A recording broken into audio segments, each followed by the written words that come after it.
Everybody. So, good number of students. I'm told that the post-independence section is remaining with you guys. So, हमें post-independence करना है and art and culture some portion. Is that right? Yes. Good afternoon to everybody. So, yes, am I right, guys? Are we here for the right class? Post-independence section and some parts of the art and culture, which is remaining. Post-independence fully, art and culture in some parts. So, good afternoon. My name is Ashish, and I'll be taking your post-independence time period. Have you been with me earlier? Any one of you? No. Okay, fine. So just some ground rules before we start interaction. English में some of you have been there. English में ही लूँगा. Hindi that most of you are new. I don't take doubts at the end of the class. मैं class के and में doubt नहीं लेता हूँ. Three states. अगर हम प्रिंसिपल स्टेट्स आज पढ़ेंगे, then उसी के बीच में जैसे मैं कंसेप्ट खत्म करता हूँ, then I ask for your doubts. So that doubts don't get piled up at the end. Sometimes what happens, we don't have time or we tend to break the doubt for the next day. मैं वो नहीं करना चाहता हूँ. So मैं concepts जैसे ही सब topics खत्म होते हैं, सब टॉपिक्स के साथ में डाउट्स लूँगा. दूसरी चीज़, while I am teaching, जब मैं पढ़ा रहा हूँ, तब obviously मैं डाउट नहीं ले पाऊंगा. जैसे मैं आपको कहूँगा कि please if you have any doubts regarding this sub topic which I have just finished, please tell your doubt then. आप तभी अपना डाउट बताइएगा. सब्जेक्ट और लैंग्वेज को लेकर अगर कोई प्रॉब्लम होती है कि मान लीजिए अगर मैं कुछ कह रहा हूँ और लैंग्वेज नहीं समझ में आ रही है, कोई शब्द नहीं समझ में आया, कुछ ऐसे पॉइंट्स हैं जो नहीं समझ में आए, पॉइंट्स तो आप डाउट नहीं पूछेंगे, लेकिन अगर लैंग्वेज की प्रॉब्लम है, बिकॉज वो नहीं होनी चाहिए. अगर मैं हिंदी बोल रहा हूँ, किसी को कुछ वर्ड नहीं समझ में आया, इंग्लिश बोल रहा हूँ नहीं समझ में आया, तो आप तुरंत पूछेंगे, तभी पूछेंगे as far as language is concern. इसे ये वाला चीज़ नहीं समझ में आया, because language is the barrier. मेरा मानना है कि ज़्यादातर आप हिंदी और most of your comfortable only English medium students, only English medium student. अगर कोई ऐसे हैं जिनको. And one more thing which I want to ask you before I begin, आपका मॉडर्न इंडिया खत्म हो गया है, right? Modern India syllabus is done. Fine. So we'll be using some of the chapters from modern India. So anyways, good that majority of that is done. So we have to start with the process of nation building. देखिए, there were some challenges. So there seems to be some background noise coming from your side. Could you kindly have a look? I guess it is the noise of the AC vent which is here. Okay. I hope it is not the noise of my shirt or coat. It's mostly the AC vent. I'll be speaking a bit loudly only. So if that is the constant static that you're getting, then I'm sorry about that. That we can't help. इसके अलावा और कुछ problem आ रहा है क्या? Buzzing sound. Sir, please give some analysis of post-independence for means. Okay, I will. Shreya, you're asking sir कितने lectures में खत्म होगा? देखिए, post-independence we are looking forward कि लगभग 4 या 5 lectures, ठीक है? And how to go for post-independence for means. Okay, fine. Means के बारे में मैं थोड़ा आपको बता दूँ. ठीक है. अभी आ रहा है noise वापस? Is there any noise? My mobile is not there in the room. Is there any noise other than that? आ रहा है अभी भी? Is there still any noise? I've just refreshed it. Fine, ठीक है. So something about the mains, as you are asking me to do. देखिए, अभी हाल ही में mains खत्म हुआ है. How many questions from post-independence came? Anybody? Any thought on that? How many questions from post-independence came? अभी बस मेंस खत्म हुआ है ना. Some people are saying sir 2 आए. 2 कहाँ से आ गए? कौन से एरिया से आए? कौन सा एरिया से आया पोस्ट इंडिपेंडेंस का? एक लिंकेज आया है. There is one link. और वो भी आपको ऐसा क्वेश्चन है जो इंडिपेंडेंस से लेके पोस्ट तक आपको करना था. इसके पहले भी एक ऐसा क्वेश्चन आया था. यूपीएससी ने एक बड़ा ही शातिर गेम खेलना शुरू कर दिया है. And it was very nice of you to ask me this question कि मेंस में कैसे पोस्ट इंडिपेंडेंस को टैकल करें, बिकॉज अब जो क्वेश्चंस आ रहे हैं, प्री में आपको इतने पोस्ट इंडिपेंडेंस के क्वेश्चन वैसे भी नहीं देखने को मिलते थे, लेकिन अब जो क्वेश्चंस आ रहे हैं मेंस में वो थोड़े इंटरलिंकिंग क्वेश्चंस हैं. ऐसे क्वेश्चंस हैं जो शुरू तो होते हैं ब्रिटिश इंडिया में, लेकिन एंड होते हैं पोस्ट इंडिपेंडेंस इंडिया में. मैं आपको पिछले साल का एक क्वेश्चन बताता हूँ. पिछले साल में क्वेश्चन आया था about the integration and reintegration process of princely states or of local states in India, not just princely states, I would like to say local states in India, from mid 18th century till the middle of 20th century. यानी कि 1750 से from 1750s till 1950s 20th century के बीच में इन्होंने कहा था that सारे princely states के इंटीग्रेशन रीइंटीग्रेशन के प्रोसेसेस बताइए. तो आपने जो मॉडर्न इंडिया में सिलेबस पढ़ा होगा, for example you must have read about Wellesley's policy of subordinate princely states, or you have read about Dalhousie's annexation policy, you have read about the concept of Orientalism, Occidentalism or direct annexations. आपने ये सब processes पढ़े हैं कि किस तरीके से through subordinate legislations or what you call as the coming up of subsidiary alliance treaties, बहुत सारे princely states को ब्रिटिशर्स के अंदर सब्ज्यूम कर दिया गया, और अलायंसेस के बाद वॉर्स, और वॉर्स के बाद डिप्लोमेसी के बाद फाइनेंस इंपीरियलिज्म, इन सब के तहत ऑलमोस्ट डलहौजी के टाइम पीरियड पे, दैट इज इन 1856 तक के टाइम पीरियड पे almost 75% of India was under British occupation. तो इस आंसर को आपको आधा आंसर तो लिखना था from the time period of British India, और उसके बाद आपको आंसर लिखना था कि कैसे मॉडर्न इंडिया ने इंटीग्रेशन करवाया हैदराबाद का, जूनागढ़ का, कश्मीर का, तेलंगाना का, आंध्र प्रदेश का, महाराष्ट्र का, गुजरात तक का, बिकॉज 1960s तक महाराष्ट्र और गुजरात जो है वो जन्म ले रहे हैं. अब बहुत सारे स्टूडेंट को ये लगा कि हमें सिर्फ या तो इंटीग्रेशन ऑफ कश्मीर, हैदराबाद, जूनागढ़ करना है, और बहुत सारे स्टूडेंट को ये लगा कि हमें ये पोस्ट इंडिपेंडेंस का क्वेश्चन है ही नहीं, हमें सारे क्वेश्चन करने हैं, यानी हमें बेसिकली मैसूर के बारे में लिखना है, पंजाब के बारे में लिखना है, Anglo Punjab war, Anglo Mysore war, Anglo Maratha war, Anglo the annexation of Awadh या प्लासी या बक्सर, इन सब के बारे में लिख के हमें आगे बढ़ना है. बट आपको दोनों के बारे में लिखना था. That was the most difficult question that came from post independence time period, और ये काफी शातिर क्वेश्चन था. तो क्वेश्चन ज्यादा नहीं आते, 1-2 से ज्यादा नहीं होंगे, मैक्सिमम 3, वो भी मैं 3 या 4 साल पहले की बात बता रहा हूँ. 3 तो अब नहीं आते. 2 क्वेश्चन आप पोस्ट इंडिपेंडेंस इंडिया से जरूर सोच कर जाएं, that you have to do it. Syllabus इसका बड़ा ही वेरिड है, सिंपल है। एक तो आपको रीऑर्गेनाइजेशन प्रोसेस करना है जिसमें आधा सिलेबस आपकी पॉलिटी में हो जाता है और आधा सिलेबस हिस्ट्री में बचता है। So for example you have done about linguistic reorganisation of states, आपने लिंग्विस्टिक रीऑर्गेनाइजेशन किया। Kushwaha you are saying sir Hindi में वर्ड्स यूज करिए। कुशवा सब्सिडियरी अलायंस ही मैं बोल सकता हूँ, डायरेक्ट एनेक्सेशन आप लोगों ने पॉलिसी पढ़ी है right, you all have done about these policies right, the concept of subsidiary alliance, the concept of direct annexation, the concept of war and diplomacy, ये आप लोगों ने मॉडर्न इंडिया में किया हुआ है राइट। यस प्लीज, हाँ जी, am I striking a chord, मतलब समझ में आ रहा है, ठीक है ना। मैं वही बता रहा था कि जैसे ये आंसर जो है, इस आंसर में आपको 1750 से शुरू हो जाना है। अगर मैं सिंपली आपको ये बताऊं 1750 से अगर मैं लिखना शुरू करूं तो प्लासी, बक्सर, क्या यहाँ पे स्टेट्स रीइंटीग्रेट हो रहे थे, आप बंगाल को कैप्चर कर रहे थे, ब्रिटिशर्स वर कैप्चरिंग बंगाल, तो आप थोड़ा सा प्लासी बक्सर, थोड़ा बहुत, ज़्यादा नहीं। उसके बाद you had Anglo Marathas, Anglo Mysore, Anglo Punjab Wars, ये सारी रीइंटीग्रेशन के प्रोसेस ही हैं और कुछ नहीं है। उसके बाद एनेक्सेशन ऑफ डलहौजी, जिसको आप डायरेक्ट एनेक्सेशन कहते हैं, where he captured the areas of Satara, Jaipur, Sambalpur, Bhagat, Jhansi, Nagpur and Awadh, all through what. Dalhousie का कौन सा पॉलिसी हुआ करता था जिसके थ्रू वो कैप्चर कर लेते थे किसी भी प्रिंसली स्टेट को, कैन एनीबडी नेम मी, याद है, doctrine of, yes please, lapse, correct है ना, तो डॉक्ट्रिन ऑफ लैप्स के थ्रू। सो ये एक स्ट्रैटेजी थी, ये उनकी एक स्ट्रैटेजी, एक तरीके की स्ट्रैटेजी, ठीक है। उसके बाद उन्होंने, या इससे पहले उन्होंने सब्सिडरी अलायंस करना शुरू किया, उसके बाद इंफीरियर स्टेट्स, सब्सिडरी स्टेट्स के तौर पर उन्होंने इंडियन स्टेट्स को कंट्रोल करना शुरू किया। तो बेसिकली यूपीएससी अब ऐसे क्वेश्चंस आपको पूछेगा और ये यहाँ पर आंसर खत्म नहीं हो रहा था, आंसर इसके आगे भी चलने वाला था। Then you have to explain Indian states engagement with Indian princely states. So जो नए प्रिंसली स्टेट्स आए, आपको बताना था that out of 532 odd states 529 हमारे पास आ गए थे, 3-4 स्टेट्स बचे हुए थे जिसमें कश्मीर है, हैदराबाद है, जूनागढ़ है, भोपाल है, ट्रैवनकोर है। आप भोपाल और ट्रैवनकोर के बारे में उतना नहीं पढ़ते हैं, but they were integrated with some here and there tactics, but आप कश्मीर, हैदराबाद और जूनागढ़ के बारे में डिटेल में पढ़ते हैं, थोड़ा उनके बारे में आपको लिखना था। और फिर ये बताना था कि किस तरीके से इंडियन स्टेट्स को भी, इंडियन प्रिंसली स्टेट्स को भी काफी तवज्जो मिली थी, उनको प्रिंसली प्राइवेट पर्स मिला था। इंदिरा गांधी के टाइम पीरियड पे प्राइवेट पर्स अबॉलिश हुआ और तब जाकर 1970s में जाकर 1970 में जाकर ये इंटीग्रेशन का प्रोसेस इक्वल हुआ, हम इतने बड़े एरिया को इंटीग्रेट कर पाए। सो that was the question that came since you had asking about means, ठीक है। तो कोशिश ये करिएगा कि इंटरलिंकेज स्थापित हो सके, आप जो पढ़ रहे हैं वो आप कनेक्ट कर सके अपने प्रीवियस नॉलेज से, आपसे पहले वाले सिलेबस से, और कुछ पोस्ट इंडिपेंडेंस इंडिया में ऐसे टॉपिक्स हैं जो आपके पॉलिटी से कनेक्ट होते हैं। Is polity done with you guys? Polity हुआ है? Is polity done? यस। जैसे कि एक टॉपिक है पॉलिटी में रीऑर्गेनाइजेशन ऑफ लिंग्विस्टिक स्टेट्स या लिंग्विस्टिक रीऑर्गेनाइजेशन ऑफ स्टेट्स, है ना, ये टॉपिक किया है आप लोगों ने, linguistic reorganisation of states. Have you heard about the committees like JVP committee और the recommendations of Fazal Ali committee, है ना, बिल्कुल आप जानते हैं, धर कमिटी, बिल्कुल। तो रीऑर्गेनाइजेशन ऑफ स्टेट्स भी हमारे पोस्ट इंडिपेंडेंस का पार्ट है जो आप पॉलिटी में करते हैं, बिकॉज आपने किया हुआ है, हम उतना डिटेल में नहीं जाएंगे, हम इसे we will deal with it but will not go in detail to save time, ठीक है। कुछ टॉपिक हैं जो दलित इमेंसिपेशन से जुड़े हुए हैं, ठीक है। For example you all must have done about, आप सब लोगों ने दलित कॉजेज पढ़े हैं, you know about the Dalit leaders of India और the depressed class leaders of India, starting with doctor Baba Saheb Ambedkar और EVS रामास्वामी नायकर पेरियार और श्री नारायण गुरु और MC Raja, these were some of our, और ज्योतिबा फुले। इमेंसिपेशन का मतलब है उद्धार या फ्री होना, दलित इमेंसिपेशन मूवमेंट का मतलब है दलितों का उत्थान या उद्धार और फ्री होना, दलित इक्वल राइट्स की stories that how Dalits are participating for equal rights. अब इसमें आप कुछ मूवमेंट्स आज़ादी की बात करते हैं, ठीक है। For example why did Ambedkar resign, Ambedkar ने रिजाइन क्यों किया, ठीक है। हिंदू कोड बिल क्या है, उसके ऊपर रेजिग्नेशन हुआ, in fact that was also in the current affairs. We will do some of its movements in the post independence time period. और coming up of prevention of atrocities act, जिसको आप SC/ST act के नाम से जानते हैं, SC/ST act जिसको आप कहते हैं prevention of atrocities against Dalit acts, ठीक है। तो वो कैसे आ रहा है, ठीक है, आर्टिकल 17 और 17 के आगे का इवोल्यूशन कैसे हो रहा है, दलित राइट्स कैसे मिल रहे हैं, ये भी एक पार्ट है, ठीक है, तो वो भी हमें करना है। कुछ डेमोक्रेसी को लेकर पार्ट होती है। फॉर एग्जाम्पल प्रीलिम्स में एक क्वेश्चन पूछा गया था पोस्ट इंडिपेंडेंस टाइम पीरियड से, हालांकि वो क्वेश्चन सीधा का सीधा NCERT से उठाया गया था। अगर प्रीलिम्स के लिए पोस्ट इंडिपेंडेंस की तैयारी करनी है तो बस एक ही तरीका है दोस्तों, डू योर NCERT। आप अपना NCERT करेंगे, that is more than enough. NCERT से 1-2 साल पहले क्वेश्चन पूछा गया about an apparent fight between, fight उतना नहीं था, but an apparent feud between the first prime minister and the first president of India। एक स्टेटमेंट थी कि S Radhakrishnan went on to inaugurate the Somnath temple in India and it was constructed, and second statement था that it was constructed by the help of Sardar Vallabhbhai Patel, something like that। Actually ये वाकया secularism के chapter में दिया हुआ है आपके नए NCERT में, जिसमें ये बताया गया कि जब सोमनाथ टेम्पल बनने की प्रक्रिया शुरू हुई आज़ादी के बाद, that was the project of Indian government, Indian state government, Somnath trust बनके ये इंडियन स्टेट गवर्नमेंट टेम्पल बना रही थी। वहाँ पर सरदार वल्लभ भाई पटेल इसके एक इंपॉर्टेंट पिलर के रूप में वो इस टेम्पल की रिकंस्ट्रक्शन की बागडोर उनके हाथ में थी। और जब टेम्पल बनकर तैयार हुआ तो उन्होंने प्रेसिडेंट राजेंद्र प्रसाद को इनवाइट किया था।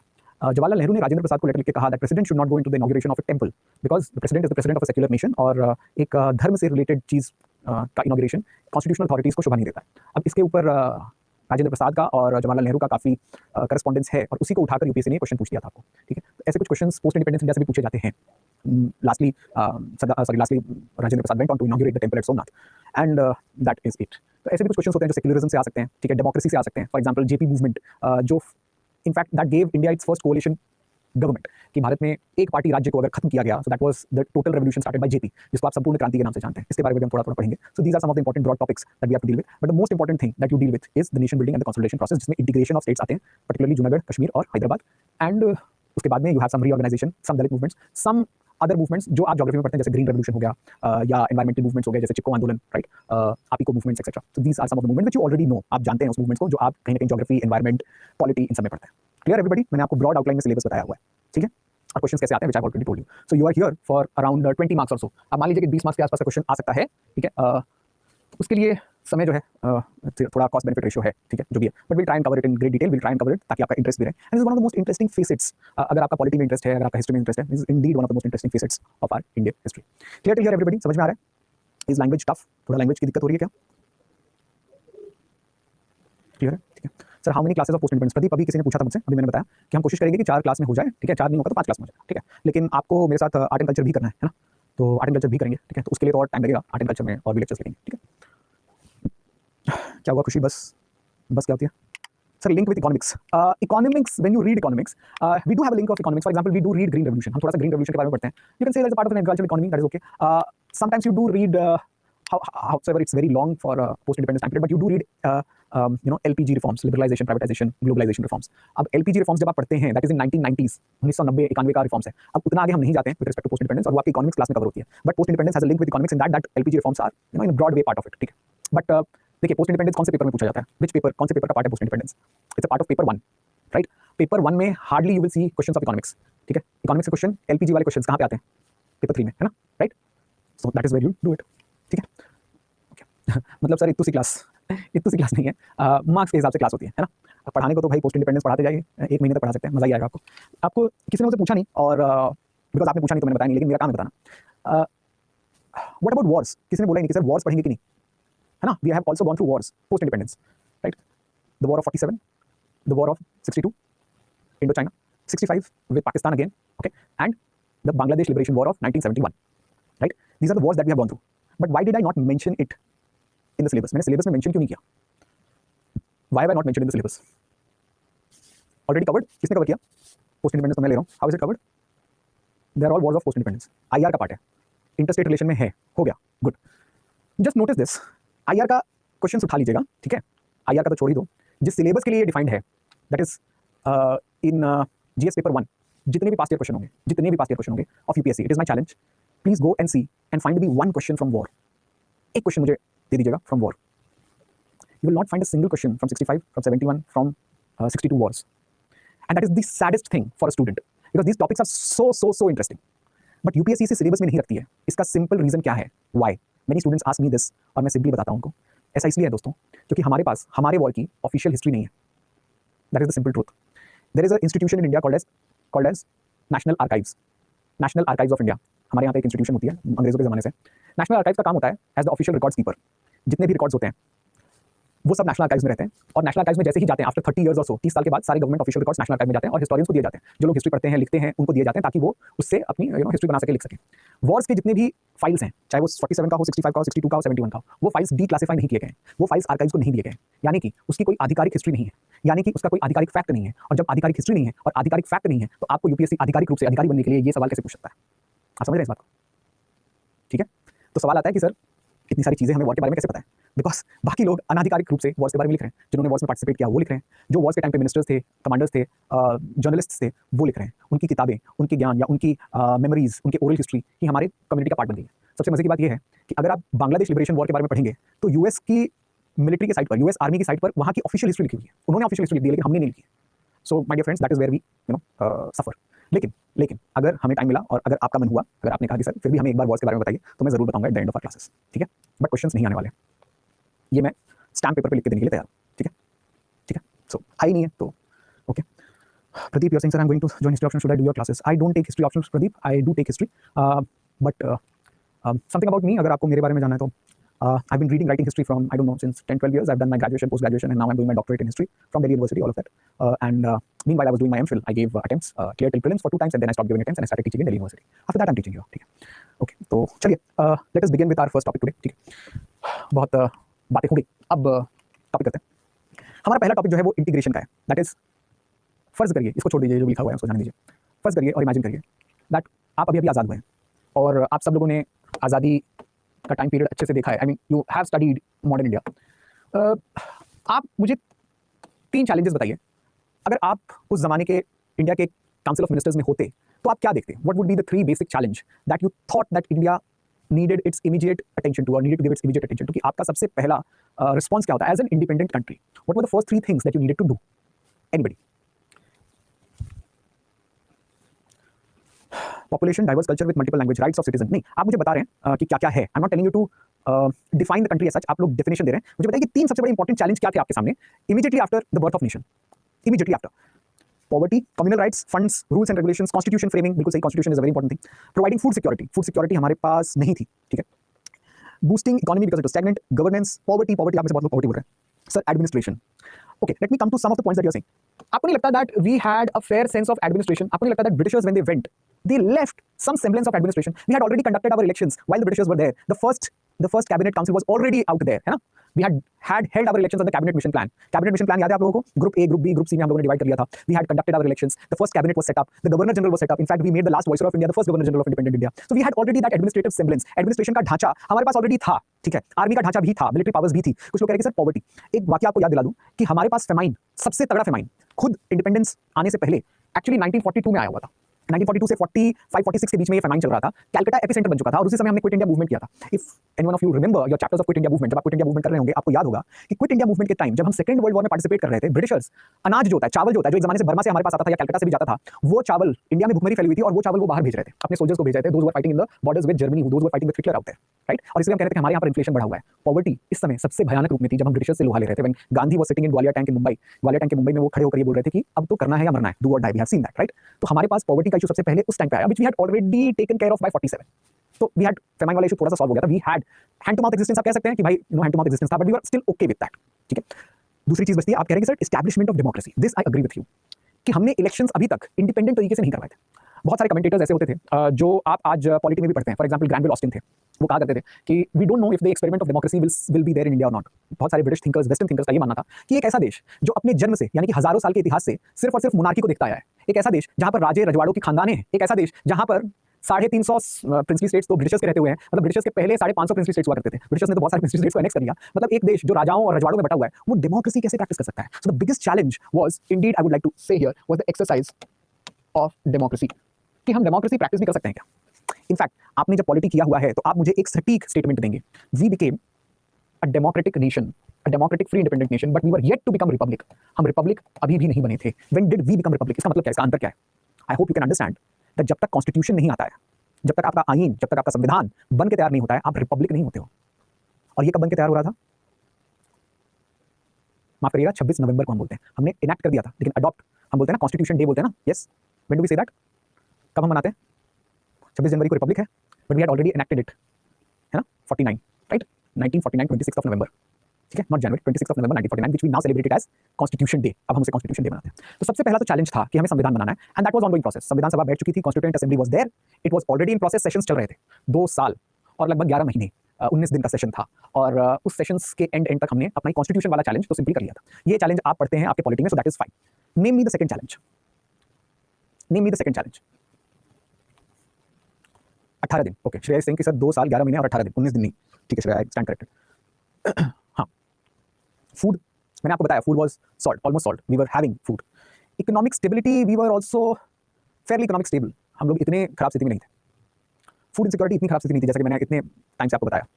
फ्यूडलिज्म एक लार्जर चैलेंज है. आपको नहीं लगता कि फ्यूडलिज्म एक लार्जर चैलेंज है, एक बड़ा सा चैलेंज है? मैं आपसे कह रहा हूं कि इमीडिएट, सबसे महत्वपूर्ण, इमीडिएट अभी जरूरी चीज क्या थी, चैलेंज क्या था? सबसे इंपॉर्टेंट इमीडिएट चैलेंज, राइट्स. बिल्कुल सही, the riots and the ensuring problems of migration. Riots और माइग्रेशन क्यों हो रहे थे देश में? राइट्स और migration, why were they happening in our country? Because of what? Because of partition. Nowadays we celebrate 14th of, we don't celebrate but we commemorate 14th of August as the Partition Horrors Remembrance Day. आपने देखा current affair में? Prime minister Modi ने ये announce किया था, I think last year और last year, about using 14th of August as the commemoration time period. Partition जो हुई, वो partition number 1 was haphazard, it was not planned, and it was based on communal lines. Pakistan was totally birthed on the idea of communal theory, that a separate nation for a separate community. And when that happened, the way it was planned, for example Radcliffe line, Radcliffe को ये पता भी नहीं था that where is Sialkot, where is Jhandanwala, where is Amritsar, where is Lahore. वो बस अपने घर में बैठ के मैप्स में देख रहे थे कि कौन से एरिया में डोमिनेटेड मुस्लिम्स हैं, कौन से एरिया में डोमिनेटेड हिंदूज हैं, और वो मैप्स को इलॉजिकली बांट रहे थे। So much so that Radcliffe says in his account, Kuldip Nayar ने किताब लिखी है, डैनियल रैडक्लिफ को वो बाद में 1960s में इंटरव्यू करते हैं और वो पूछते हैं डैनियल रैडक्लिफ को कि आप भाई आप कैसे डिवाइड कर रहे थे इंडिया और पाकिस्तान के शहरों को। तो रैडक्लिफ ने कहा कि मुझे इतना भी नहीं पता था कि कौन सा शहर, मुझे खुद नहीं पता था कि कौन सा शहर जो है वो इंडिया में क्यों जा रहा है, जस्टिफिकेशन क्या है उसका, और पाकिस्तान में क्यों जा रहा है उसका क्या जस्टिफिकेशन है। For example Lahore, which was a predominantly Punjabi area, Punjabi Sikh dominated area, was still given to Pakistan. As to what reason they don't know. Karachi was still given to Pakistan, जबकि वहाँ पर सबसे ज़्यादा population सिंधीज की हुआ करती थी, yet it was given to Pakistan. It was a mix of pressures, it was a mix of pulls. But what Radcliffe said, उस किताब का नाम है स्कूप। स्कूप में कुलदीप नैयर ये बताते हैं कि रैडक्लिफ को भी नहीं पता था कि ये शहर पाकिस्तान में क्यों जा रहा है, वो शहर इंडिया में क्यों जा रहा है। सो मच सो दैट रैडक्लिफ बोलते हैं कि वो इतने डर गए थे अपने बाउंड्री कमीशन की अवार्ड को देने के बाद कि वो on the day of partition India में थे ही नहीं। He went 14 days before the announcement of boundary commission could ever be made, and you know it was just made within one month before the partition happened. So one, the nature, the haphazard nature, and the ensuring background of communal disparities between Muslim League and Congress. कि कांग्रेस और मुस्लिम league इन दोनों के बीच में जो तनातनी थी from the time of direct action plan, जब से डायरेक्ट एक्शन प्लान लागू हो गया था मुस्लिम लीग का, और मुझे ज्यादा बताने की जरूरत नहीं because you have already done that part.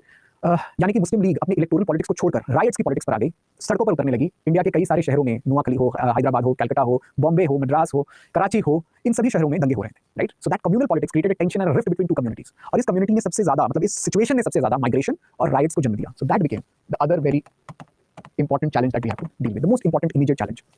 एक किताब है, आयशा किदवई नाम की एक राइटर है, उन्होंने किताब है, हिंदी में भी है, इंग्लिश में भी है। It's the best book on partition that you can read. It's called as आजादी की छांव में, in the shadows of freedom.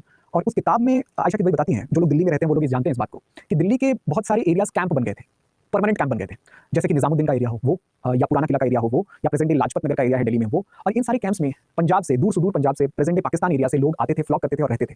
और इतना ही नहीं, in fact there was an incident जहां पर सरदार वल्लभ भाई पटेल जब निजामुद्दीन की बस्ती में गए, वहां पर एक कैंप में गए, और वहां पर रह रहे मुसलमान शरणार्थियों को जो जान बचाकर कलकत्ता की तरफ से आए थे, ठीक है, कलकत्ता के बाउंड्री की तरफ से आए थे, बिकॉज वहां पर ईस्ट पाकिस्तान बन रहा था जो आज बांग्लादेश है, वहां से जो लोग भाग के आए थे उनको सांत्वना देने गए, एंड उन पर प्रहार किया गया। इनफैक्ट उनके मुंह पर थूका तक गया, and yet he kind of restrained himself. Jawaharlal Nehru खुद बीइंग प्राइम मिनिस्टर, वो कनॉट प्लेस के सर्कल में, जो मेन सेंट्रल दिल्ली का एरिया है, कनॉट प्लेस का सर्कल जो है, वहां पर खुद लाठी भाजते हुए दिखते थे, बिकॉज बहुत सारे लोग क्या करते थे कि कनॉट प्लेस की दुकानों को लूट ले रहे थे। नॉर्मल लोग ये समझ रहे थे कि पूरी दिल्ली जो है वो खत्म हो गई है, उजड़ रही है, और जो लूट सकते हैं वो लूट लें, that is what it is. So हमारी सिचुएशन जो राइट्स एंड माइग्रेशन की थी वो काफी भयावह थी, particularly in the capital areas and in the urban areas of India. So that created a huge problem. And third, जिसके बारे में हम पढ़ने वाले हैं, इज द इंटीग्रेशन।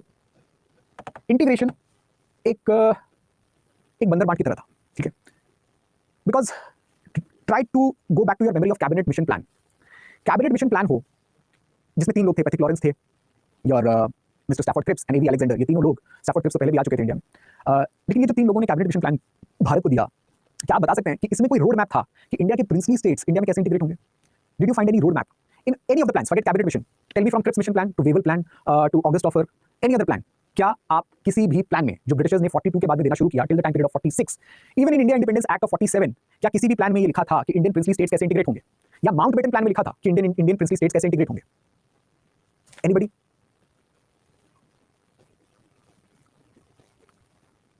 कहीं पे था? आप लोगों ने पढ़ा है? Was there anything written either in Mountbatten Plan or Cabinet Mission Plan? Don't you think that this is the most unfortunate thing done by Britishers? एक देश में जहां पर 500 से ज्यादा इंडियन प्रिंसली स्टेट्स हों, उनके भविष्य को अधर में छोड़ देना। एक देश के साथ गद्दारी तो है ही, लेकिन उन प्रिंसली स्टेट्स के साथ भी गद्दारी जो आपके ऊपर निर्भर रहते थे। Sir, in India independence act it was mentioned, what was mentioned? Yes Satyam, क्या मेंशन था? माउंटबेटन प्लान के आधार पर क्या मेंशन था? Either it will join India और पाकिस्तान, और इट विल रिमेन इंडिपेंडेंट। इसको कुछ बोलना होता है? मतलब क्या है इस बात का?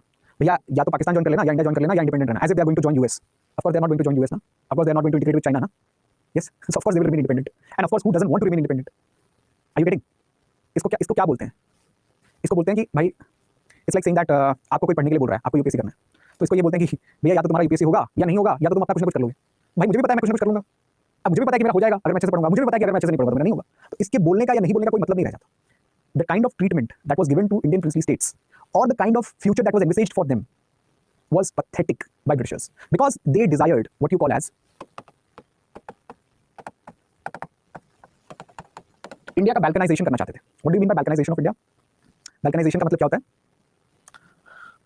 आप लोगों ने वर्ल्ड मैप खरीदा है, आप सब लोगों ने वर्ल्ड मैप खरीदा है ना? सबके घर में होता है, एटलीस्ट यूपीएससी स्टूडेंट के घर में होता है। उसमें यूरोप का मैप देखो, हर वर्ल्ड मैप में यूरोप का मैप जो होता है वो थोड़ा एनलार्ज करके दिखाते हैं, है ना? Have you noticed that? Have you noticed that? That is called as Balkan states. इतने छोटे छोटे टुकड़े लैंग्वेज के आधार पर, एथनिसिटी के आधार पर कर दिए जाएं कि उसको देखने के लिए आपको वर्ल्ड मैप में मैग्नीफाइंग ग्लास की जरूरत हो। ठीक है। मॉन्टेनेग्रो को देखने के लिए मॉन्टेनेग्रो की स्पेलिंग जो है मॉन्टेनेग्रो के रीजन से बड़ी है, लिख नहीं सकते तो एटलस वाले एम लिखते हैं और फिर नीचे एब्रिविएशंस लिखते हैं, ये मॉन्टेनेग्रो है। कभी ध्यान से देखिएगा। Britishers wanted balkanisation of India और at least they didn't care about what India was going to do with it, princely states. ठीक है, yes please, are you getting it guys? समझ में आ रहा है story? Yes. So these were the major challenges, the most important challenges that we had. इसके अलावा आपको कोई चैलेंज दिखता है क्या?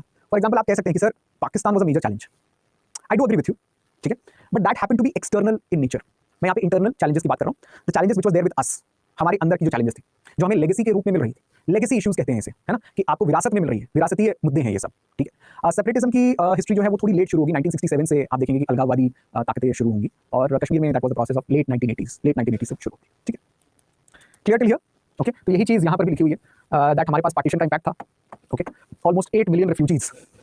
हाँ, लैंग्वेज का प्रॉब्लम भी है, that is also there, that is also fine, ठीक है, I can get that also. Mobilisation of resources, you can say, ठीक है, mobilisation of resources, sir trust deficit भी था।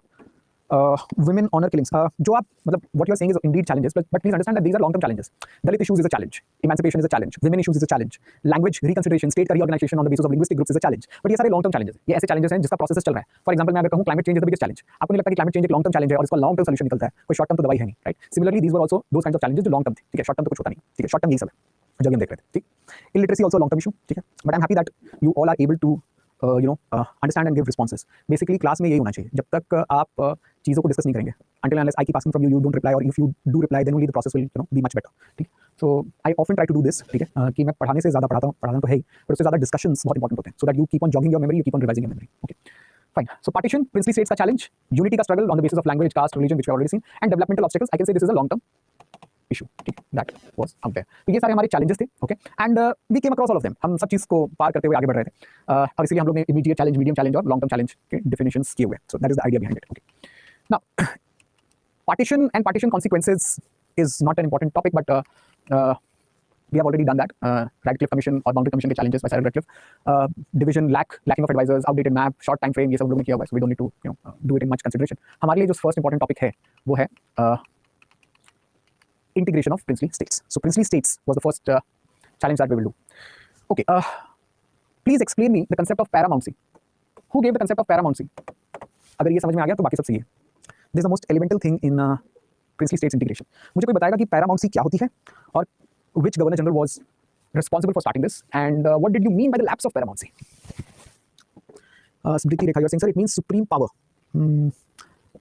Reet, you are correct. Lord Hastings, Lord Marquis of Hastings gave us the concept of paramountcy. What do you mean by that? Not Lord Wellesley. What do you mean by paramountcy then? मतलब किसी की अधीनता accept करना, किसी के अधीन रहना। इस थॉट को रखिए, अपने अपने अपने इसमें रखिए, जहन में रखिए, और मैं कुछ सवाल पूछने जा रहा हूँ, ठीक है, सवाल नहीं है, it's just a thought. Before 1857 British states तो थे, ब्रिटिश पावर भी था, लेकिन अगर मान लीजिए कोई प्रिंसली स्टेट है, let's suppose the princely state of Gwalior is there. Gwalior किसके अधीन था, किसके पैरामाउंसी में था? ग्वालियर एक प्रिंसली स्टेट है, ठीक है, सिंधियाज के अंदर आता है। सिंधियाज एक जमाने में मराठाओं के सरदार हुआ करते थे, यू हैव डन इट। आप जानते हैं कि मराठाओं के सरदार बहुत जगहों पर अपनी प्रिंसली स्टेट्स बना के रखे हुए थे, जैसे बड़ौदा हो, वहाँ पर गायकवाड़ थे, होलकर्स इंदौर में थे, ठीक है, उसी तरीके के ग्वालियर में सिंधियाज थे। तो इनके ऊपर किसी का आधिपत्य था क्या? इनके ऊपर किसी की पैरामाउंसी थी क्या? मुगल्स की? वर दे रिपोर्टिंग टू मुगल्स? क्या ग्वालियर के राजा को अपने बेटे को राजा बनाने के लिए मुगल से परमिशन लेनी थी? फॉर एग्जाम्पल एक राजा का नाम है महादजी सिंधिया। क्या महादजी सिंधिया को 1857 से पहले अपने बेटे को राजा बनाने के लिए किसी से परमिशन लेनी? 1857 से पहले क्या मुगल बादशाह को अपने बेटे को राजा बनाने से पहले किसी से परमिशन लेनी? मान लीजिए औरंगजेब के बाद जहांगीर शाह, बहादुर शाह, ये लोग आ रहे थे, क्या ये लोग जब राजा बन रहे थे, जहांगीर शाह, बहादुर शाह, मोहम्मद शाह रंगीला है, फारूक शियार है, were they taking permission from Britishers? They started taking permission later on when they signed subsidiary alliance. जब उन्होंने subsidiary alliance साइन किया तब परमिशन लेना शुरू कर दिया उन्होंने। बेसिकली पैरामाउंसी का मतलब होता है आपके सॉवरेनिटी, जो आप कहते हैं ना कि हम स्वयं प्रभु हैं, सॉवरेनिटी का मतलब होता है स्वयं प्रभुता। आपकी सॉवरेनिटी किसी के थ्रू आ रही है, that is your Paramount power. After 1857, in fact during the time period of 1818 itself, there was a person known as Lord Marquis of Hastings, जो आपके थर्ड एंग्लो मराठा वॉर के लिए भी जाने जाते हैं, एंग्लो नेपाल वॉर के लिए भी जाने जाते हैं। इन्होंने ये कंसेप्ट लाया कि भैया इंडिया में जितने भी प्रिंसली स्टेट्स हैं उन सबका पैरामाउंट पावर जो है ब्रिटिश क्राउन है। यानी कि आपकी सॉवरेनिटी, ग्वालियर की सॉवरेनिटी, होलकर्स की सॉवरेनिटी, मुगल्स की सॉवरेनिटी, ट्रावनकोर की सॉवरेनिटी, इन सब की सॉवरेनिटी आती है ब्रिटिश क्राउन से, because British crown is your paramount. This concept was given by this guy and it continued from then onwards. किसी ने इसे क्वेश्चन ही नहीं किया, जबकि ये सब लोग सॉवरेन थे। तो सबसे बड़ा टेक्निकल सवाल जो उठा, टेक्निकल जो इशू उठती है, that after 1947 when britishers relinquish power in India, जब ब्रिटिशर्स इंडिया छोड़ रहे हैं तो इंडियन स्टेट छोड़ रहे हैं, the India which was occupied by britishers. Some parts of India were namesake not occupied by britishers. For example Jammu and Kashmir, princely state of Jammu and Kashmir, वहां पे प्रिंसली स्टेट डोगरास का राज्य हुआ करता था। हैदराबाद, ठीक यहाँ पर हैदराबाद, यहाँ पर निजाम का राज हुआ करता था, निजाम असफजा का, उस्मान अली असफजा तभी के निजाम थे। इन लोगों का क्या, इनकी पैरामाउंसी अब कहाँ जाएगी? क्या ये अचानक स्वयं प्रभु हो गए? क्या ये अचानक सॉवरेन हो गए? अब इस बात पे डिबेट था कि आपको नहीं लगता कि ब्रिटिशर्स ने इंडिपेंडेंट इंडिया को पावर हैंड ओवर कर दिया है, तो ब्रिटिशर्स की इनके साथ जो ट्रीटी थी वही गवर्नमेंट इंडिया की भी होनी चाहिए, गवर्नमेंट ऑफ इंडिया की भी होनी चाहिए। जवाहरलाल नेहरू इस बात के पक्षधर थे। Jawaharlal Nehru was of this thought and process and look, princess should not exist, dynasty should not exist. वो राजघरानाओं के बिल्कुल खिलाफ थे, बोलते थे आप डेमोक्रेटिक पावर्स का, डेमोक्रेटिक नेशंस का जमाना है और ये राजे रजवाड़ों का कोई मतलब नहीं। तो ब्रिटिशर्स ने इनके साथ पैरामाउंट पावर रखते थे, तो हमारा भी पैरामाउंट पावर होना चाहिए, इंडिपेंडेंट इंडिया का भी पैरामाउंट पावर होना चाहिए और ये भी हमारे अधीन होंगे। That is the main conundrum. आपको लगता है कि उनकी बात सही थी? Do you think that he is right? He writes that in his book called Discovery of India. वो अपने डिस्कवरी ऑफ इंडिया वाली किताब में लिखते हैं और उनका ये डिस्डेन, उनका ये जो सोच है वो काफी जग जाहिर है कि वो इंडियन प्रिंसेस को नहीं मानते थे। बट आपको नहीं लगता कि this is a technical problem, this is a legal issue कि जैसे ही ब्रिटिशर्स छोड़ के गए, आरएंट दे सॉवरेन देन, आरएंट दे सॉवरेन देन? ब्रिटिशर्स छोड़ के गए तो बस अब क्या है? अब तो आपकी खुद की राज्य है ना, बिकॉज पैरामाउंट पावर चला गया, पैरामाउंट का कांसेप्ट खत्म, तो अब तो कुछ नहीं है। यस प्लीज, आयु, क्या आपको ये समझ में आ रहा है कि लीगल इशू क्या है? Indian princely states were telling that Indian state either Pakistan और इंडिया जो भी आएंगे उनके ऊपर हक नहीं है कि वो हमारे पैरामाउंट बने। सबसे प्रॉब्लम यही है, अगर ये हक हमें मिल जाता तो इंटीग्रेट करने की भी कोई प्रॉब्लम नहीं होती दोस्तों। इसीलिए उन्हें ये कहा गया कि आपको इंटीग्रेट होना है, आपको साइन करनी है ट्रीटीज, आपको साइन करना है something called as instrument of accession. Instrument of accession इसीलिए आया था कि भैया पैरामाउंट चला गया, अब आप स्वतः रूप से खुद से विलय हो जाइए, भारत में विलय हो जाइए खुद से। You getting this? This is a difference. एक होता है खुद से और एक होता है automatic. You all have done polity, tell me one thing, does Indian state have the right to secede from India? Indian states को, इंडियन स्टेट गवर्नमेंट्स को इंडियन यूनियन से सेसीड होने का राइट है, अलग होने का राइट है? नहीं। क्यों नहीं है? Why? Because India is not formed by individual states coming together. Individual states आके इंडिया नहीं बना रहे थे, इंडिया ऐसे इंडिपेंडेंट फॉर्म पे, इंटीग्रेटेड फॉर्म पे आया था। सेंटर चाहे तो नए स्टेट्स को एडमिशन तो दे सकता है, लेकिन स्टेट्स इससे सेसीड नहीं हो सकते। ठीक इसका उल्टा अमेरिका में, इन अमेरिकन यूनियन, और American union is a result of states coming together. वहां पे स्टेट्स साथ में आए, 13 स्टेट साथ में आए, 13 कॉलोनी साथ में आई और तब जाके अमेरिकन यूनियन बना। तो वो लोग ये मानते थे कि हाँ भैया हम अलग भी हो सकते हैं, लेकिन यहाँ पे ऐसा कुछ नहीं है। ये प्रॉब्लम हमारे प्रिंसली स्टेट के साथ ब्रिटिशर्स ने रख दी। उन्होंने ये जो भाव था या ये जो क्लॉज था वो रहने दिया। Understand the legality of it. अगर इंडियन स्टेट पैरामाउंट पावर बन जाता, अगर मान लीजिए गवर्नमेंट ऑफ इंडिया जो इंडिपेंडेंट हुई, अगर वही पैरामाउंट पावर बनी रहती ब्रिटिशर्स के बाद जो होना चाहिए था, तो इंटीग्रेशन का इतना बड़ा चैप्टर ना आप पढ़ रहे होते ना मैं पढ़ा रहा होता। आप समझ रहे इस बात को? Everybody, are you getting this process? But we were denied the paramountcy, we were denied that and hence we had to go state by state.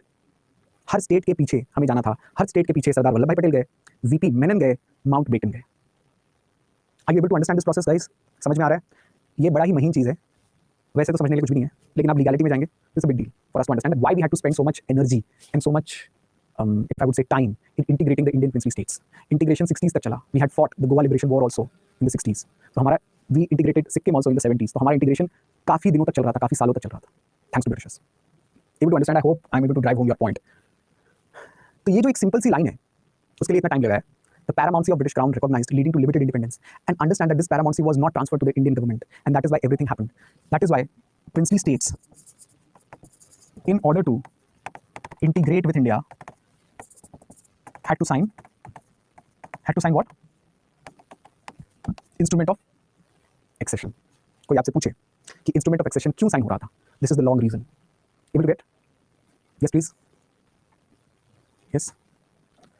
इसी से रिलेटेड एक बटलर कमेटी आती थी. बटलर कमेटी ने बताया this was related to the relationship between states, Indian states and British power.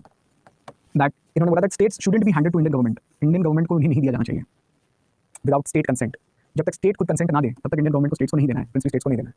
This is as good as saying कि भैया आपको आना है तो आओ, वरना कोई बात नहीं, be independent. So that is the thing. Okay, government of India act had provisions for princely states कि अगर आप फेडरेशन ज्वाइन करते हैं, प्रिंसली स्टेट्स ज्वाइन करते हैं तो आपके लिए कुछ सीटें रखी जाएंगी. किसी भी प्रिंसली स्टेट ने इंडियन फेडरेशन ज्वाइन नहीं किया. आप और हम जानते हैं that 1935 act is known for establishing federal government in India. India में फेडरल गवर्नमेंट आई, स्टेट के अपने गवर्नमेंट्स आ गए, सेंटर के अपने गवर्नमेंट आ गए, और उसमें प्रावधान था वापस वही था कि भैया या तो ज्वाइन करना है तो ज्वाइन कर लो या इंडिपेंडेंट रहो. Obviously everybody decided to remain independent. The princely states never integrated with India in 1935 itself, right? Similarly with Mountbatten Plan में भी यही रहा कि उन्हें एक ऑप्शन दिया गया था कि ठीक है भैया आप पाकिस्तान ज्वाइन करिए या इंडिया ज्वाइन करिए, whatever is your thought process, या अगर इंडिपेंडेंट रहना यू कैन रिमेन इंडिपेंडेंट, ठीक है। And it was then that almost there was something called states department. जितना काम सरदार वल्लभ भाई पटेल का है शायद उतना या उससे ज़्यादा ही काम वीपी मेनन का भी है। VP Menon was civil servant and Indian civil servant, ICS officer. In fact अगर ऐसा होता है ना, कभी कभार आपको इंटरव्यू में पूछते हैं कि आपके आइडियल सिविल सर्वेंट कौन है, VP Menon was a caricature of an ideal civil servant. He transition seamlessly, मतलब इतने अच्छे से ट्रांजिशन कोई नहीं करता है from being or trying under Britishers or being an officer under Britishers to now being an officer with Indian government. VP Menon ने single handedly Kashmir और जूनागढ़ के इंटीग्रेशन में काफ़ी मदद की थी। बट लगभग सारे इंडियन प्रिंसली स्टेट्स मान जाते हैं, लास्ट में कुछ प्रिंसली स्टेट्स होते हैं जो प्रॉब्लम करते हैं, जैसे princely state of Bhopal, the princely state of Travancore. Princely state of Travancore का मानना ये था, हालांकि आपको ट्रैवनकोर और भोपाल पढ़ना नहीं है, लेकिन मैं एक कहानी बता रहा हूँ, बड़ी इंटरेस्टिंग कहानी है। रामचंद्र गुहा की किताब है इंडिया आफ्टर गांधी, पढ़िए किसी ने? Have you heard it? It's a brilliant book on post independence India, लेकिन वो काफ़ी लंबा जाता है वो किताब, ठीक है। रामचंद्र गुहा कहते हैं कि सिर्फ हैदराबाद, जूनागढ़ और कश्मीर ऐसे स्टेट्स नहीं थे जो प्रॉब्लमेटिक थे, जो इंडियन स्टेट्स में नहीं आना चाहते थे इंडियन सेटिंग में। ये प्रॉब्लम भोपाल के साथ भी थी, जोधपुर के साथ भी थी और ट्रैवनकोर के साथ भी थी। ट्रैवनकोर और जोधपुर का बड़ा अच्छा किस्सा है which I think that you should know. Jodhpur के राजा थे, उनका ये मानना था, because Jodhpur is in present day Bikaner वाला region, Ganganagar region of Rajasthan, जो पाकिस्तान से सटता है। It's literally a vast desert area जो पाकिस्तान से सटा हुआ था। मोहम्मद अली जिन्ना ने उन्हें काफी लालच दी। मोहम्मद अली जिन्ना ने उन्हें कहा कि आपको डिप्टी गवर्नर जनरल भी बना देंगे and you will given lot of access. Jodhpur के राजा को कराची का पोर्ट भी प्रॉमिस किया गया था कि कराची के पोर्ट से आपको एक्सेस मिल जाएगी। Many other promises were made. तो जोधपुर के राजा was considering to get the same kind of promises with India, तो उन्होंने काफी धमकाया था। और राष्ट्रपति भवन में जब वो इंस्ट्रूमेंट ऑफ एक्सेशन साइन करने गए थे, तो वो एक पेन लेके गए थे which was not just a pen, it also was like a revolver. और वीपी मेनन उनके सामने खड़े थे, और while he was signing instrument of accession, उन्होंने वो रिवॉल्वर जो है उन पे तान दी और कहा कि अगर आप मुझे कंसेशंस नहीं देंगे then I will not integrate with India. To that moment Lord Mountbatten पीछे से आते हैं और वो जोधपुर के राजा को डांटते हुए बोलते हैं कि आप कर क्या रहे हैं, what do you think that you are doing. Jodhpur Raja got the news that Lord Mountbatten is with full force and power behind VP Menon, and then he apologized and then he said that sir, I actually bought this as a gift for you, and Jodhpur integrate हो जाता है। ट्रैवनकोर के राजा की भी यही कहानी थी, वो भी इंटीग्रेट नहीं होना चाहते थे, लेकिन उनके जो दीवान थे वो दिल्ली आए और दिल्ली में उनके ऊपर अचानक असैसिनेशन अटेम्प्ट हुआ। ये असैसिनेशन अटेम्प्ट सिर्फ दिल्ली में नहीं, उनके अपने एरिया में भी हुआ, तिरुवनंतपुरम में भी हुआ। And when he got to know that there is no dealing with Patel, कि पटेल के साथ और कुछ डील आप नहीं कर सकते, आइदर यस और no, then Travancore was also integrated. But जो राज्य बच गए थे, स्टोरीज ऑफ दैट, राइट? तो the stories of as I told you, the story of Travancore and Jodhpur, Bhopal, but जो राज्य बच गए थे वो सबसे इंपॉर्टेंट थे आपके the coming up of Junagadh, Hyderabad and Kashmir. Junagadh की कहानी सबसे पहले, वेयर इज जूनागढ़? जूनागढ़ कहाँ पे? यस प्लीज, अगर आप मैप बनाएंगे, so this is the area of Junagadh which is bank.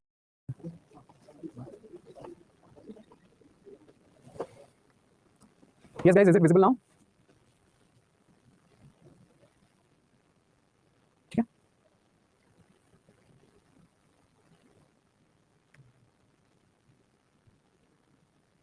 Okay, fine.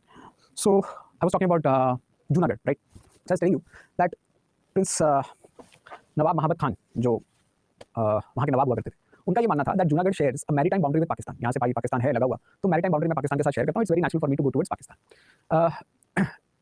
But most important argument which was given by Sardar Vallabhbhai Patel was the fact that the birth of Pakistan was on the basis of the communal representation, कि community के वजह से, two nation theory की वजह से, कि एक separate nation for a separate community अगर है, and Junagadh principally had more than 80% of population as a Hindu population, he made it a stand of that fact that look, it should not go towards Pakistan. Do you think that this is the correct statement?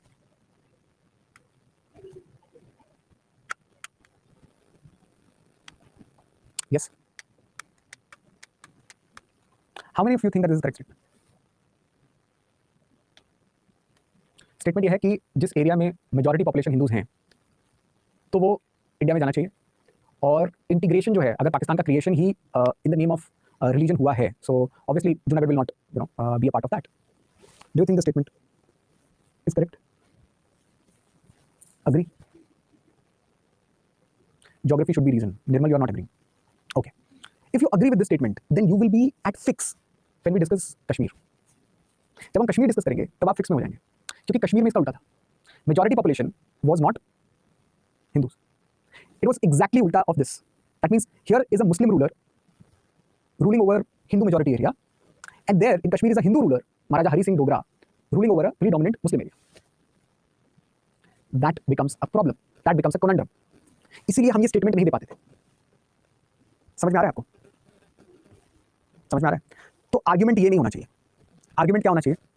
India never and the Indian parties never asked for an Indian state on the basis of a Hindu majority. क्या किसी Congress leader ने India मांगा था ये बोल के कि India Hindu majority के लिए होगा भाई? Yes please. क्या आपने ये सुना था कि सरदार वल्लभ भाई पटेल बोल रहे हैं कि India only for Hindus and Pakistan only for Muslims? नहीं, we were not asking for that. We were not the visioning, और we were not asking for our country on the basis of a religion. This was whole and sole argument of Muslim League, और उनको ये खेती मुबारक हो, आप देख सकते हैं पाकिस्तान का हाल, right? So that is not the argument that we were supposed to give. हमारे लिए आर्गुमेंट क्या है? हमारे आर्गुमेंट मुस्लिम्स हैं ना हिंदूज हैं? हमारे आर्गुमेंट ये है जूनागढ़ में एटलीस्ट कि यहाँ पर जो लोग चाहते हैं, जो लोगों की राय है, वो होना चाहिए। एग्जैक्टली दैट, कि लोग पार्टिसिपेशन जो कर रहे थे। जूनागढ़ वॉज इंडीड, जूनागढ़ में जो वहाँ के दीवान हुआ करते थे, वो आज पाकिस्तान में एक इंपॉर्टेंट पॉलिटिकल पावर है। भुट्टो का खानदान पता है आपको? हमारी बेनज़ीर भुट्टो, उनके फादर जो है भुट्टो द सीनियर, उनकी घराने जो थे यहाँ पर दीवान हुआ करते थे। They were the diwan here.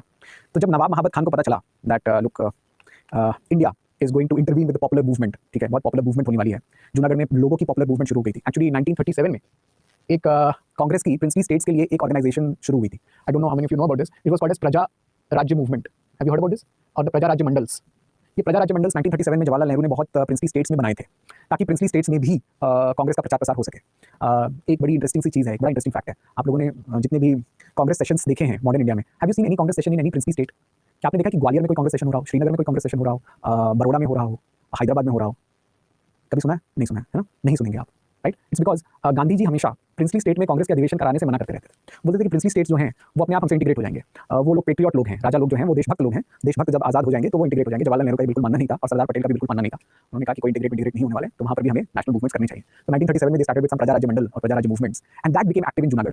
जब वहाँ के नवाब महाबत खान ने ये डिक्लेयर किया कि वो पाकिस्तान जाने वाले हैं, it was being declared and Pakistan confirmed their accession, so there was a local movement which started, and of course the Indian troops started gheraoing Junagadh. Junagadh अगर आप देखेंगे तो वो लैंड लॉक्ड है, मतलब जूनागढ़ के पास नेवी नहीं है ऑब्वियसली, और बिना नेवी के आप पाकिस्तान में जा नहीं सकते। तो आप पाकिस्तान में कैसे होके जाओगे? राजस्थान के जाओगे क्या? Of course you can't go. It's a land locked country. So land locked country है तो कंट्री क्या मैं बोल रहा हूँ, प्रिंसली स्टेट है, तो आसपास के इलाकों में इंडियन ट्रूप्स तैनात कर दिए गए थे। It was gheraoed so that nobody can come in, nobody can go out, and Nawab Mahabat Khan he fled, वो भाग गए, ठीक है, बिकॉज पाकिस्तान ने एक वॉरशिप भेजा और वो वहाँ से निकल लिए।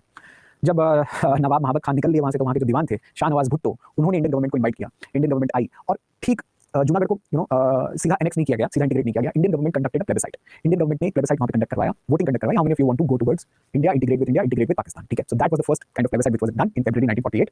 Overwhelming 98% people voted to join India, and the matter was settled, ठीक है। That was the simple thing. Clear? Yes please. Anybody any doubt? Anybody any doubt?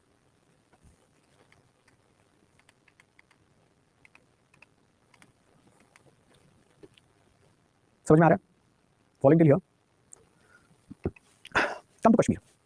मैंने आपको बोला था सर जूनागढ़ की समुद्री सीमा है, हाँ जूनागढ़ समुद्र में ही खुलता था, ठीक है ना, बट समुद्री सीमा का मतलब अब तो इंडिया की सीमा है ना, ठीक है।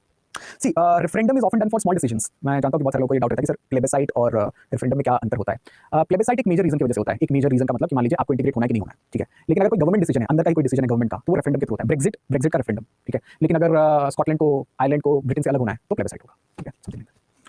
Sir Junagadh means present day which state? Present day पूरा जूनागढ़, पूरा गुजरात नहीं है, ठीक है। गुजरात का जो सौराष्ट्र वाला भाग है, ठीक है, आप गुजरात के सौराष्ट्र वाले भाग में जैसे जाते हैं, जहाँ पर सोमनाथ भी है, वीरावल है, सोमनाथ है, वो वाला पार्ट जहाँ पर गिर फॉरेस्ट है, गिर लायंस है, ठीक है, वो वाला पार्ट जो है वो जूनागढ़ का है, ठीक है। सर राजस्थान से होकर क्यों जाएंगे फिर? क्योंकि भाई नेवी नहीं थी ना, कैसे जाएंगे आप, कैसे इंटीग्रेट करोगे, ठीक है। आप आज सोमनाथ में जाने के लिए कैसे जाते हो? लैंड रूट के होकर जाते हो ना, दैट्स अ सिंपल थिंग, ठीक है। पाकिस्तान छोड़ो, इंडिया के पास भी उतनी स्ट्रॉन्ग नेवी थी नहीं, लेकिन हमारे पास फिर भी सम एयरक्राफ्ट कैरियर्स तो थे बिकॉज ऑफ ब्रिटिशर्स, तो you are still good. Sir annexation of Crimea by Russia from Ukraine, हाँ यू कैन से, पहले क्रीमिया हुआ उसके बाद तो यूक्रेन हुआ, है ना, तो you can say that. Sir Benazir family left India, Bhuttos left India, yes. Sir इन सारे इंटीग्रेशंस को आंसर में डायरेक्टली कैसे अप्लाई कर सकते हैं? देखिए डायरेक्ट तो नहीं पूछा जाता है कि जूनागढ़ का इंटीग्रेशन कैसे हुआ, वो बताइए। कुछ चैलेंजेस बैकग्राउंड पूछे जाते हैं लाइक दैट, तो challenges and backgrounds are been asked, ठीक है। तो इन कॉमन चैलेंजेस पूछे जाएंगे, कॉमन बैकग्राउंड्स पूछे जाएंगे, प्रेशर पॉलिसी टैक्टिक्स पूछे जाएंगे, ठीक है। So that is the thing, okay, ठीक है। आगे बढ़े, Kashmir. Today I will teach till Kashmir only, इससे ज़्यादा मैं नहीं पढ़ूंगा बिकॉज ज़्यादा हो जाएगा, ठीक है। वैसे हमारी क्लास हर दिन 3 घंटे की रहेगी, बट आज पहली क्लास है तो थोड़ा सा आराम से लेंगे, ठीक है। कल हैदराबाद में करवाऊंगा, बट लेट अस सी कश्मीर। जैसे कि मैंने आपको बताया, हैदराबाद सॉरी जूनागढ़ का उल्टा है कश्मीर में, ठीक है, कि प्रीडोमिनेंट पॉपुलेशन मुस्लिम्स की है पर्टिकुलरली कश्मीर वैली में, लेकिन राजा जो है वो हिंदू राजा है, ठीक है। अब आपको अच्छे से पता होगा when you were doing Anglo Punjab wars how Jammu and Kashmir came into being.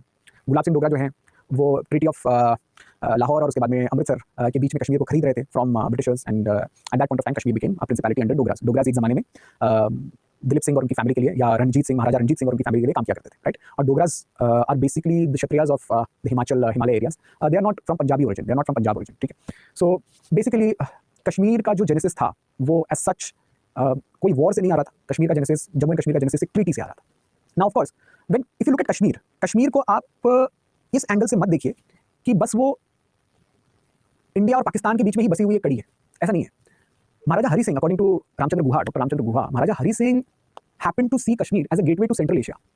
वो ये सपना देखने लगे थे कि कश्मीर ना तो भारत में जाए ना तो पाकिस्तान में जाए, और इन दोनों के बीच में रह के it can become a very beautiful gateway and very important trade network towards central Asia, because सारे इंपॉर्टेंट पास, खैबर पास, बोलन पास, गोमल पास, ये सारे इंपॉर्टेंट पास जो सब कॉन्टिनेंट से सेंट्रल एशिया को जोड़ते हैं, वो सब कश्मीर के थ्रू ही जा रहे हैं। आज भी सब कश्मीर के थ्रू जा रहे हैं। तो ऐसे एरिया को इंडिपेंडेंट रख के एक प्रॉस्परस स्टेट बनाना बहुत आसान बात हो सकती है और बहुत अच्छी बात हो सकती है। That was what was going on in the mind of Maharaja Hari Singh, but he was not aware of the intentions of the Pakistan state. India का तो खैर क्या ही था। सो हरि सिंह डिसाइड्स कि ना he will remain in the डोलड्रम्स। सबसे इंपॉर्टेंट प्रॉब्लम जो है कश्मीर की चलती है is because of indecisiveness of Maharaja Hari Singh. A person who was not at all interested with administration, was not at all interested with what was going on with his state, was not at all interested in what the undercurrents of his state were. मतलब उनके state में क्या चल रहा है उनको खुद नहीं पता था। तो टाइम बाय करने के लिए उन्होंने एक स्टैंडस्टिल एग्रीमेंट ऑफर करना शुरू कर दिया। स्टैंडस्टिल एग्रीमेंट का मतलब होता है कि जो रिलेशंस कश्मीर के ब्रिटिशर्स से थे वही रिलेशन कश्मीर के इंडिया से भी होंगे और पाकिस्तान से भी होंगे। स्टैंडस्टिल, जब तक इंटीग्रेशन का प्रोसेस पूरा नहीं हो जाता हमें सोचने के लिए वक्त दीजिए। And he signed the standstill agreement ताकि free movement of goods and people हो सके, लोगों की आवाजाही, रेल्स की आवाजाही होती रहे। और ये एग्रीमेंट उन्होंने दोनों से साइन किया, पाकिस्तान से भी साइन किया और इंडिया से भी साइन किया। One thing that you should no, Kashmir का सब्जेक्ट सरदार पटेल हैंडल नहीं कर रहे थे। कश्मीर का subject was directly being handled by two individuals, one was Mountbatten and the other was Pandit Jawaharlal Nehru. The reason for that was Sheikh Abdullah, who was the popular leader of the national conference in Jammu and Kashmir, was a personal friend of Prime Minister Jawaharlal Nehru. And also, second fact, that the family of Prime Minister Nehru actually hailed from Kashmir. वो एक कश्मीरी पंडित हुआ करते थे. So he had that legacy with Kashmir, and he decided that it will be in that way as it is. So after this standstill agreement, क्या होता है? Standstill agreement एक प्रकार से टाइम बाय करने के लिए था, और उस टाइम पीरियड के बीच में people started, if I would say, asking for favours from Maharaja Hari Singh. In fact letters हैं जिन्ना के महाराजा हरि सिंह को लिखे हुए कि आप एक सॉवरेन राजा हैं, आप जो चाहे वो कर सकते हैं, आपको बहुत सारी सहूलियतें दी जाएंगी, अगर आप पाकिस्तान में विलय नहीं करना चाहते तो भी फाइन, बट आप इंडिया वाले कौन होते हैं आपको डिक्टेट करने वाले, थिंग्स लाइक दैट। ठीक है सर, आप मेरे साथ नहीं आ रहे कोई बात नहीं, लेकिन आप अपने आप में राजा हैं, you can remain independent and this and that. Jinnah knew that Maharaja Hari Singh was not swayed easily and he wanted to remain independent. So till the time period that he was sure, जब तक जिन्ना को पता था कि वो श्योर हैं कि कश्मीर इंडिया के साथ नहीं जा रहा है, till that time period he was conciliatory towards Maharaja Hari Singh. But जैसे ही पटेल की और वीपी मेनन की और पर्टिकुलरली जवाहरलाल नेहरू की हस्तक्षेप ज्यादा बढ़ने लगे with respect to Sheikh Abdullah, because Jinnah Sheikh Abdullah को बिल्कुल नहीं पसंद करते थे, और इवन महाराजा हरि सिंह भी शेख अब्दुल्ला को पसंद नहीं करते थे। आपको ये जान के हैरानी होगी कि प्रजा राज्य मूवमेंट, प्रजा राज्य मंडल मूवमेंट कश्मीर में उतना पॉपुलर नहीं था, कश्मीर में नेशनल कॉन्फ्रेंस पॉपुलर हुआ था, और इसके पीछे थे शेख अब्दुल्ला और जवाहरलाल नेहरू। सो वो पीछे से शेख अब्दुल्ला को काफी हवा दिया करते थे, and Maharaja Hari Singh knew about this. When Sheikh Abdullah's party started becoming very powerful in Kashmir, it was at that point of time that Pakistan decided to intervene through proxy. Pakistan हमेशा ये करता है कि प्रॉक्सी के थ्रू इंटरवीन करता है। तो उन्होंने अपने कुछ सोल्जर्स, ट्राइब्समैन के वेश में, ट्राइब्समैन के यूनिफॉर्म में, कि भाई ये डरिए हैं, कोई आर्मी सोल्जर्स नहीं है, उन्होंने भेजना शुरू कर दिया कश्मीर में। अक्टूबर में वो भेजना शुरू हो गए थे। महाराजा हरि सिंह ने इंडिया को अपील की कि भैया कश्मीर में ट्राइब्समैन के पासेस के थ्रू, कश्मीर के अपर पासेस के थ्रू, ट्राइब्समैन के भेष में पाकिस्तान की तरफ से बहुत सारे लोग आ रहे हैं, please help us. Now at this point of time there was a council, there was a defence council in India. India में डिफेंस काउंसिल हुआ करता था जिसमें 3-4 लोग थे। One was prime minister Nehru, the other was Lord Mountbatten, third was Sardar Baldev Singh, was the first defence minister of there, and fourth was the chief army chief at that point of time, general बुचा, जो britisher ही थे लेकिन India में army chief थे। इस defence council ने decide किया that India will not send help, India will not send help until and unless Maharaja sign standstill agreement, sorry instrument of accession. Instrument of accession जब तक महाराजा sign नहीं करेंगे, हम एक सोल्जर, एक बूट, एक गन, एक राइफल, एक बुलेट नहीं भेज सकते कश्मीर में। जब तक आप इसे साइन नहीं करेंगे, till that point of time we are not able to do anything for you. Now that keeps on pushing, that keeps on happening. October में ही आप समझिए ये इन्फ्लक्स जो था वो सितंबर से शुरू हो गया था।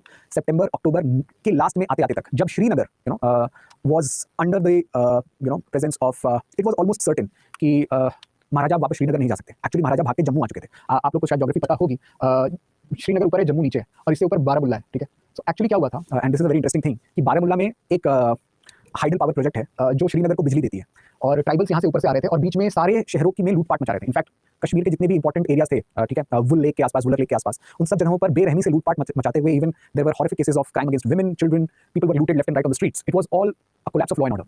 जब बारामुल्ला में आके उन्होंने उस हाइडल पावर प्रोजेक्ट को ओवरटेक किया और श्रीनगर की बिजली कट गई। At that point of time, it was decided that Maharaja will not be able to be back in Srinagar, although Srinagar तक कैप्चर नहीं हुआ था। At that point, at that day, VP Menon की एक मेंबर कमेटी जाती है। VP Menon को दिल्ली से कश्मीर भेजा गया एक दिन के ट्रिप पे, एक दिन के आधा दिन का ट्रिप था वो श्रीनगर के एयरपोर्ट में ही रहे, एयरपोर्ट से बाहर भी नहीं निकले। And then he reports in his diary that जो एयरपोर्ट का मंजर था कि हमें लग रहा था दैट वी विल, अगर मैं आधे घंटे और रुका तो शायद मेरी प्लेन वापस टेक ऑफ ना करे। That was what VP Menon said, and he came back and he said that look, he also said it to Maharaja, next time when we will meet in Jammu, we will not meet in Srinagar, probably Srinagar is lost, but we will not be able to help you until unless you sign instrument of accession. So Maharaja के पास और कुछ chance था नहीं, वो श्रीनगर को खो नहीं सकते थे। Later on, Maharaja signs instrument of accession on October 26th. इनका हेल्प जो कॉल गया था 24th और 25th के बीच में, 25th के दिन उनका एक दिन का ये जो टूर था वो हुआ। ये जो एक्सेशन साइन होती है ये श्रीनगर में नहीं साइन हो रही थी, ये जम्मू में साइन हो रही थी. This was the most interesting thing because he gave communications, defence and finance to government of India. उन्होंने 3 स्टेट्स या 3 सब्जेक्ट्स उन्होंने गवर्नमेंट ऑफ इंडिया को दिए और बाकी सब्जेक्ट्स जम्मू एंड कश्मीर की असेंबली को रखा with concurrence to government of India. This was signed. Indian troops were airlifted and put on 27th of October to battle with Pakistan. This was the first battle that we were fighting out. So 27th October से battle जो है वो शुरू हो गई थी. ये battle continue रही, बहुत महीनों तक कंटिन्यू रही. एट द एंड ऑफ 1947 की बात है, अराउंड दिसंबर की बात है, Jawaharlal Nehru on the advice of Lord Mountbatten took this matter to United Nations Security Council because United Nations was just established. Mountbatten said that it's just established group and Britain is on the Security Council. Security Council के permanent invitees पर हैं. Britain will definitely help India. You should list the matter there. China will help India. You should list the matter there. Russia is going to help India. तो बाकी बचा कौन? US and of course France is going to be neutral about it. And it was decided to send the issue to United Nations. You all know that what happens with United Nations. They decided to hold a plebiscite, to hold a referendum basically.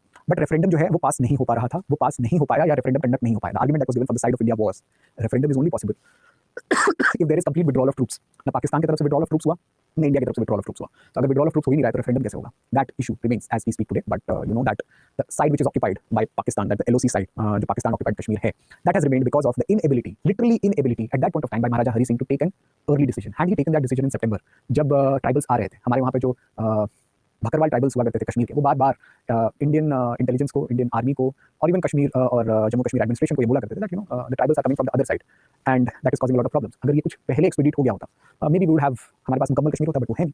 And you know that in 2019 we revoked the special status which was given to Maharaja Hari Singh in instrument of accession, and legally speaking it is fully integrated with India. Clear? Yes please. Yes guys, anybody any doubt? Anybody any doubt? कोई doubt है?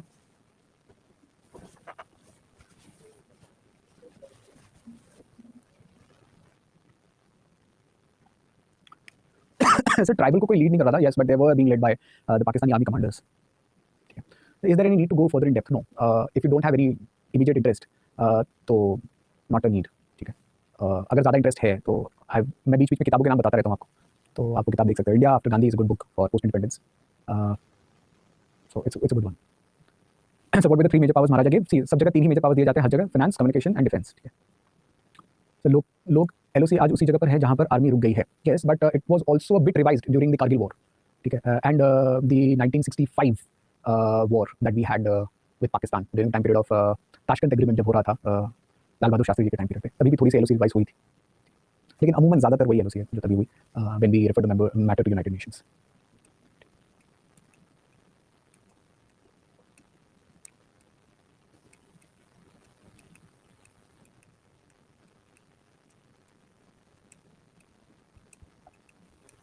Yes, anything else guys? So what if Nehru didn't took matter to United Nations? This is a larger question कि what if Nehru अगर नहीं देते matter to United nation तो क्या होता? देखिए, ये डिपेंड करता है कि पाकिस्तान इस इशू को कितना इंटरनेशनलाइज कर सकता था. Eight that point of time it was not a matter that could have been internationalized, but India learned a deep lesson that after this we didn't take any matter to United Nations. So we can safely guess that we would have been able to repel Pakistan. Mountainous region से, particularly Kashmir वाले region से fight करना, mountainous passes पे fight करना was indeed a tougher thing, and you can imagine that this fight was going on in winter. तो winter में वैसे भी कोई hard fight हो नहीं रही थी, जैसे ही summer आता तो वापस fight होती with the melting of glaciers. And at that point of time, Indian army was very much well accustomed to give any reason. But remember at that point of time, India was becoming the high priest of non-alignment. हमारे non alignment movement जब चल रहा था तो almost अभी शुरू होने वाला था, and we were you know saying that we will neither go with America not with Russia. अब ऐसी स्थिति में पावरलेस होना is a very risky proposition that we kind of did, and hence we had to pay that. Why did it come through presidential order? Why was instrument of accession used? Why not parliamentary procedures? See, because instrument of accession was the only way through which you can give your sovereignty to another country and say that okay, now we integrate. Parliament has no power to integrate other sovereign countries or other sovereign states. Parliament का legislation अपने states के ऊपर होता है, ना कि दूसरे states के ऊपर. That is the reason behind it. जैसे कि मैंने आपको उतना कंसेप्ट बताया ना पैरामाउंसी का, so that is the reason, right? So paramountcy and paramount की power needs to sign instrument of accession, right?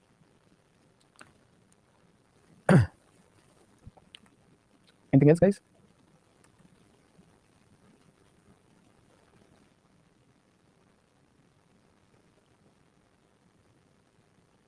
Okay. Fine. So sir Goa का सेम केस नहीं है, ठीक है, हालांकि हम गोवा भी करेंगे, ठीक है. So Goa is more of a issue of Portuguese pride versus Indian right of self determination. तो वो पोर्चुगीज ने अपनी प्राइड बना के रखा हुआ था. Will see the reason that, ठीक है. So anyways will see that, ठीक है. So let's start with then Hyderabad. Tomorrow will do Hyderabad and what do we say, Goa, and we'll finish this topic. Today I'm purposefully making it sure that ज़्यादा एक साथ ना कराया जाए, ताकि this is the first lecture that you're doing with me, so I don't want you to get overwhelmed. So take this time, revise, and we shall start it again tomorrow. ठीक है? Sir कुछ teacher ये भी बोलते हैं कि अगर नेहरू इस मैटर को यूएन में नहीं ले जाते तो यूएस से पाकिस्तान के सपोर्ट में अटैक कर देता. देखिए ऋतिक, ये सारी जो चीज़ होती है ना, अगर वाली, अगर ये नहीं होता तो वो हो जाता, अगर वो नहीं होता तो वो हो जाता. That is not in the realm of history, that is called as astrology. Astrology हम नहीं पढ़ाते, हम हिस्ट्री पढ़ाते हैं. हिस्ट्री का मतलब है कि जो घटित हो गया उसका विश्लेषण करना है. ठीक है? अगर रोहित शर्मा और विराट कोहली अच्छा खेल लेते तो वर्ल्ड कप आज हमारे पास होता. अब उस अगर का कोई मतलब है क्या? है तो बता दो. अब जो हुआ है उसका विश्लेषण करिए. ठीक है? I hope you are getting. ठीक है? जब आप हिस्ट्री पढ़ते हैं ना, तो मैंने देखा है बहुत लोगों को जजमेंट देने का जो अर्ज है, this guy did it wrong, this guy did it right, this urge is very human, because you have the luxury of hindsight. आपके पास पीछे देखने की लग्जरी है. ओहो, अगर ऐसा हो जाता तो ठीक है. जिस दिन हमारे पास आगे देखने की लग्जरी हो जाएगी, ऐसा नहीं, ऐसा करो, something like that. People who are in the thick of actions, they it's very tough to guess that what will happen. So what about instrument of offer? Instrument of accession, not offer. Instrument of accession is an agreement that you sign with the states, the princely states, that sir आप हमारे साथ integrate हो रहे हैं, आप अपने subjects हमें दे रहे हैं, आप हमें सॉवरेनिटी हमें दे रहे हैं, अब आपका राज्य या हेरिटरी राज्य स्थिति से कोई मतलब नहीं होगा, etcetera etcetera. So all that is instrument of accession. Every princely states had to sign. Every princely state. ठीक है? So try to save yourself from this judgment business and be more in the analysis business as far as history is concerned. ठीक है? Okay guys, so meet you tomorrow then. Thank you. I hope you had a good time. Okay, कल मिलते हैं फिर.